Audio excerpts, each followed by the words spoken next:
کہ ابھی حال ہی میں ہمارے کشمیر میں ایک پہلگام میں ایک انسیڈنٹ ہوا، آپ بھی اس سے باخبر ہوں گے کہ کچھ لوگوں نے جو کہ مسلمان خود کو کلیم کر رہے تھے، انہوں نے ایک ٹورسٹ اسپاٹ پر جا کر کچھ غیر مسلموں کو اس بنیاد پر قتل کیا کہ وہ غیر مسلم تھے۔ یہ اس طرح کے انسیڈنٹس عموماً ہمارے یہاں سب کانٹیننٹ میں ہوتے رہتے ہیں، لیکن سوال پوچھنے کا جو مقصد ہے وہ یہ ہے کہ جب وہ دہشت گردی پھیلا رہے تھے، جب وہ قتل کرنے والے تھے، تو باقاعدہ ان ٹورسٹ سے پہلے ان کا مذہب پوچھا گیا کہ تم مسلمان ہو یا پھر غیر مسلم ہو، ان کو سائڈ کر کے پھر قتل کیا گیا۔ اور یقیناً ہمارے پورے انڈیا کے جتنے بھی علماء کرام تھے، آج جمعے کے بیانات میں انہوں نے اس واقعے کی تردید بھی کی، سختی سے مذمت بھی کی، لیکن میں چاہوں گا کہ اس کے پیچھے جو روٹ کاز ہے کہ کچھ قرآن کی آیات اٹھا کر بنیاد بنائی جاتی ہے کہ قرآن میں یہ بیان ہوا ہے کہ مشرکین جہاں پاؤ تم انہیں قتل کر دو، تو اس طرح کی چیزوں کو جو بنیاد بنایا جاتا ہے اور اس طرح کے انسیڈنٹس کو پھر مسلمانوں کو بلیم کیا جاتا ہے کہ چونکہ مسلمان ہر جگہ جہاں کہیں بھی ٹیررسٹ ایکٹیویٹیز ہوتی ہیں کہیں نہ کہیں شامل ہوتے ہی ہیں، تو اس طرح کی پوری انسیڈنٹ کو ہمیں کس زاویہ نظر سے دیکھنا چاہیے، اور جو لوگ اس طرح قرآن پاک کی غلط انٹرپریٹیشن کر کے اسلام کے کھاتے میں ڈالنے کی کوشش کرتے ہیں، تو ان کے لیے آپ کیسے رہنمائی فرمائیں گے؟ مسلمانوں کا ایک بہت بڑا المیہ یہ ہے کہ وہ تضادات میں جیتے ہیں، اور اگر آپ ان کے طرز فکر کا تجزیہ اور تحلیل کریں تو وہ تضادات دو اور دو چار کی طرح واضح ہو کے سامنے آ جاتے ہیں۔ ان میں سب سے بڑا تضاد یہ ہے کہ جس مذہبی فکر کو وہ مانتے ہیں اور اس مذہبی فکر کی بنیاد پر وہ طاقت کا حصول چاہ کر اقدامات کرنا چاہتے ہیں، وہ مذہبی فکر کہیں پہ چیلنج ہو یا کہیں پر اس کا کوئی امیڈیٹ نقصان سامنے آئے تو اس پورے کے پورے نیریٹو سے ایسے نظریں پھیرتے ہیں کہ جیسے وہ اس صورتحال سے واقف ہی نہیں ہے، اور ایسے موقعوں پر ایسے تخیلاتی سازشی افسانے تراش کے لاتے ہیں کہ جن پر عقل بھی ماتم کرتی ہے اور انسان کا ذوق بھی ہنسنے پہ مجبور ہو جاتا ہے۔ بھائی، دنیا میں مسلمانوں کو حق کی حکومت ہے، اقتدار صالحین کے قبضے میں ہونا چاہیے، غیر مسلموں سے طاقت کی کنجیاں چھین کر وہاں پر اپنی سلطنتیں بنانی ہیں، پوری دنیا کے غیر مسلموں کو باج گزار بنا کے رکھنا ہے، ان کی خواتین ہماری لونڈیاں ہوں گی، حق کی حکومت صرف ہمارے پاس ہے، اس کے بعد ہم ان سے ان کی زندگی کا بھیک لے کر ان کو جینے کا خراج دیں گے، جزیہ عائد کریں گے۔ یہ سب کچھ ہم کہتے ہیں، یہ سب کچھ ہم مانتے ہیں، اس سب کچھ کی ہم دعوت دیتے ہیں۔ اس دعوت کے نتیجے میں کہیں پر اقدام ہو جائے اور اس میں کامیابی حاصل ہو جائے تو اس کو بطور نصرت الہی کے قانون کے بیان کرتے ہیں، کہتے ہیں دیکھو کیسے حوصلہ مند اٹھے، اور ان کے ساتھ اللہ کی مدد اور نصرت اور تائید بھی شامل تھی، اور ان کی ایمانی قوت بھی یہ اس طرح کی تھی، اس کے نتیجے میں فتح مل گئی۔ جب فتح مل جاتی ہے تو پھر اس کو گلوریفائی کیا جاتا ہے، وہ آپ کی تاریخ کے قصے بن جاتے ہیں، اس کی بنیاد پر لوگوں کو ابھارا جاتا ہے۔ لیکن جب شکست ہوتی ہے، جس موقع پر ہزیمت کا سامنا کرنا پڑے، تو وہاں پر نیریٹو کیا بنتا ہے کہ یہ تو عالمی سازشیں ہیں، یہ تو عالمی قوتیں ہیں، یہ تو مسلمانوں کے بھیس میں چند لوگ آ گئے ہیں جو اس طرح کے کام کر رہے ہیں۔ یعنی آپ اٹھ کر اگلوں کے جگہ پر جا کے بے گناہ نان کمبیٹنٹ 1200 لوگوں کو بیلچوں سے، آریوں سے، پتھروں سے، مشین گنوں سے بھون کر آ جائیں، تو اس کے لیے پورا کا پورا جواز ہوگا، اور آگے سے کوئی حملہ آور ہو اور آپ کا کوئی بے گناہ مر جائے تو مظلومیت کا لبادہ اڑ کے معاشرے میں آ کھڑے ہوں گے کہ دیکھو ہم نے تو کچھ کیا ہی نہیں، ہمارے ساتھ ہی ہو گیا۔ تو اب میں آپ کو سچی بات بتاتا ہوں، اندر کی بات بطور مسلمان مشکل ہوتی ہے اگر آپ کسی کمیونٹی میں کھڑے ہو نا، اور وہاں پر کھڑے ہو کے اپنے دامن سے پردہ اٹھا دیں۔ سچی بات بتاتا ہوں کہ ہم مسلمان یہ سمجھتے ہیں کہ ہم اس طرح کے ڈیفرنٹ مواقعوں پہ ڈیفرنٹ نیریٹو اپنا کر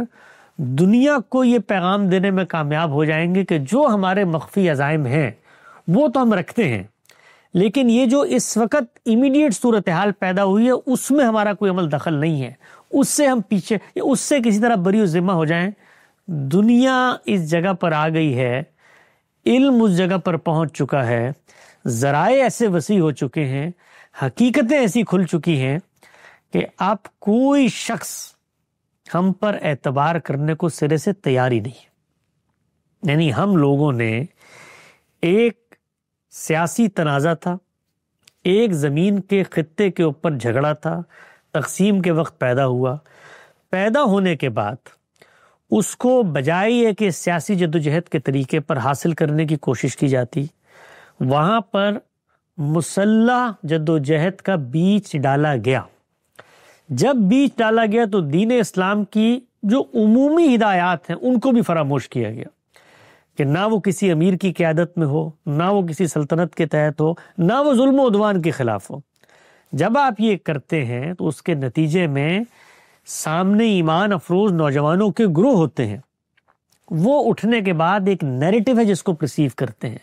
اس نیریٹو کے حق اور تائید میں جہاں سے ان کو مدد ملتی ہے وہ اقدام کرنا شروع کر دیتے ہیں. اب آپ پر عالمی دباؤ آتا ہے، آپ ایکسپوز ہو جاتے ہیں، آپ ثابت ہو جاتا ہے کہ اس طرح کی کارروائیوں میں پیچھے کھڑے ہوئے تھے تو ذرا آنکھیں پھیر لیتے ہیں، نظریں جھکا لیتے ہیں، لوگوں کو کہتے ہیں کہ اب ہم یہ کام نہیں کر رہے. لیکن جو کر رہے ہوتے ہیں ان کو روکا بھی نہیں جاتا.